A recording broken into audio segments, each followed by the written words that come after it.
Hey guys, how you doing? Sorry, it's been quite a while since I've actually gotten a video up. Um, I will try and make up for that and just update you with everything that's going on. Um, First of all, I did get the passport. It's right there, ready to go, and just came in the time frame they said. Wasn't a big deal. So that's taken care of, and there are these hilariously ironic quotes about freedom and American exceptionalism and all that nonsense in these. I always got a giggle out of those. Um, the ba- what I've been doing lately is sort of hopping across the Midwest on various planes, doing a sort of farewell tour for just visiting some family and checking in with them before I take off for what may be indefinite. So I have had my share of TSA shenanigans.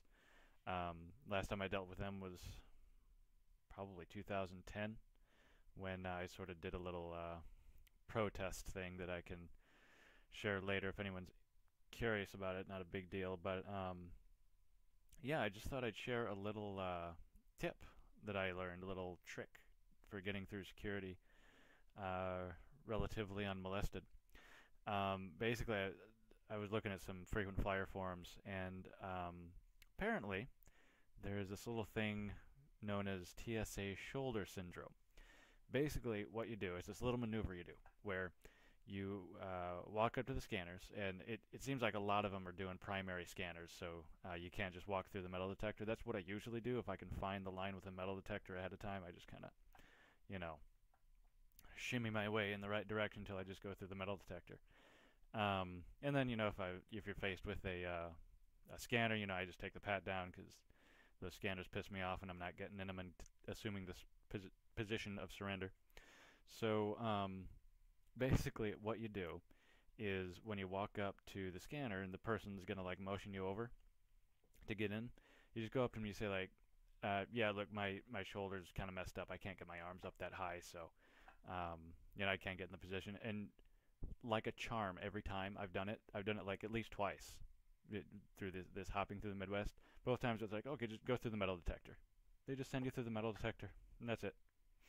You don't have to do like the pat down or anything because it's not considered an opt out because you just can't assume the position. They don't care. They just send you through the metal detector. So for for my fellow recalcitrant passengers, little trick. You can call it, I don't know, maybe the McCain maneuver or the whatever you want to call it. It's a TSA shoulder syndrome. You just tell them something's wrong with your shoulders. You can't get your arms up that high. Just say something like that real quick, and they'll probably just send you through the metal detector. So anyway, that was fun. Um, let's see here. Oh, I got a canceled flight. My first ever canceled flight. I was going to Illinois, and I had a uh, connecting flight in Atlanta because they for some reason they do that. They fly to like Atlanta and then over to Illinois. And I was doing it a couple of weeks back when we were having record cold temperatures across the country, and basically it got canceled there. And it was kind of crazy. Like we all lined up. They sent us to two or three different gates, and we were waiting. There was all the Delta people like lined up at the gate, and then people started their members started going through the crowd like this might be canceled because people are seeing it on their cell phones. And so I'm looking at them like waiting for them to tell us something, and then they kind of look on their cell phones, look at each other, and then they just walk away. Like everybody just walked away from the gate, just leaving us there. Like, you know, I guess we're on our own. Later on, this other gate agent comes up. He's just doing stuff, and somebody asks him, "Hey, is our flight canceled?"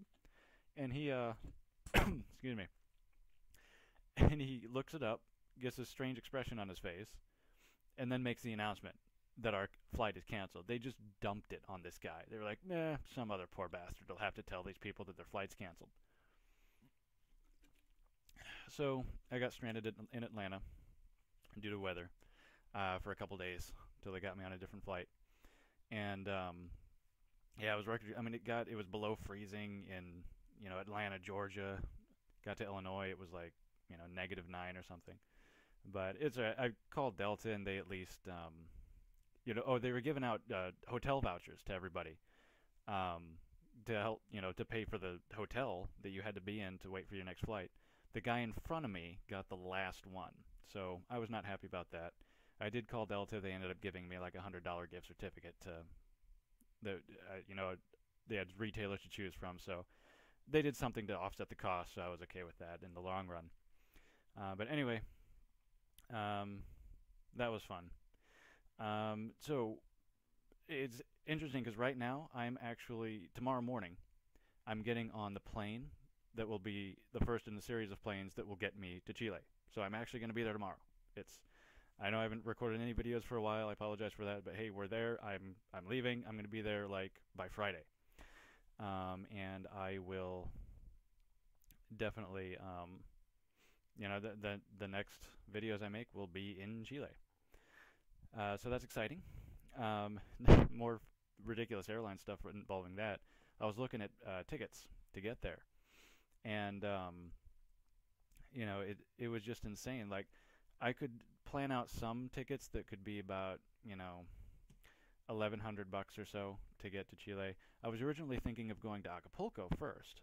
I figured I'll just go down to Mexico, um, hang out there for a little bit with the TDV guys, and then go to Chile from there. I figured it'd be about the same cost because I'd be down, there already, and then from Acapulco to Chile can't be, as long or whatever.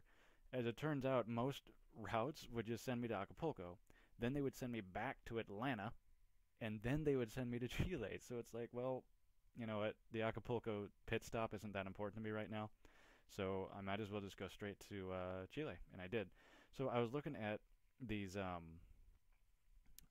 the tickets and the prices, and for some reason we could find this one flight that was ridiculous compared to the others. Like most of them, if I got myself to Atlanta and then wanted to go from Atlanta to Santiago, Chile, it was damn near $2,000 on a lot of them. There were some more roundabout ones that's actually more travel time that would be about 1,100. But then we found one on I think Priceline where it was it, they're gonna fly me from Nashville to New York to Atlanta to Santiago, Chile. I assume it's that way. I'm just taking a guess. Here, New York, Atlanta, Santiago, Chile for $700. Who's in charge of this operation? Who comes up with the stuff? Like Atlanta to Chile straight, about $2,000. All this craziness happens for like 700. I don't know. I give up. But anyway, I'm going to be there by like Friday. Another cool piece of information is I'm a donating member on the Free Domain radio boards, and I'm in the gold members forum. I have access to it. Met a guy on there that had a thread that said, "Would you like to live in South America?" Which is pretty awesome. Basically, this other guy, his name is Phoenix. He has his own podcast called 5 Years Abroad, and he is in Santiago, Chile right now.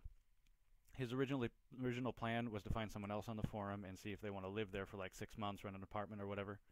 That didn't work out because he decided he needs to actually go to Asia for his podcast. That's what he wants to do with what he's doing, and that's fine. But he's gonna be there when I show up, and he'll be there for about a week to sort of help me, get acquainted on the ground. So that was really exciting to just have this random contact pop up that's right where I want to be. That's gonna help me get started. He's gonna put me in touch with people that he knows there. He knows people in Chile and Paraguay, so that's a great contact.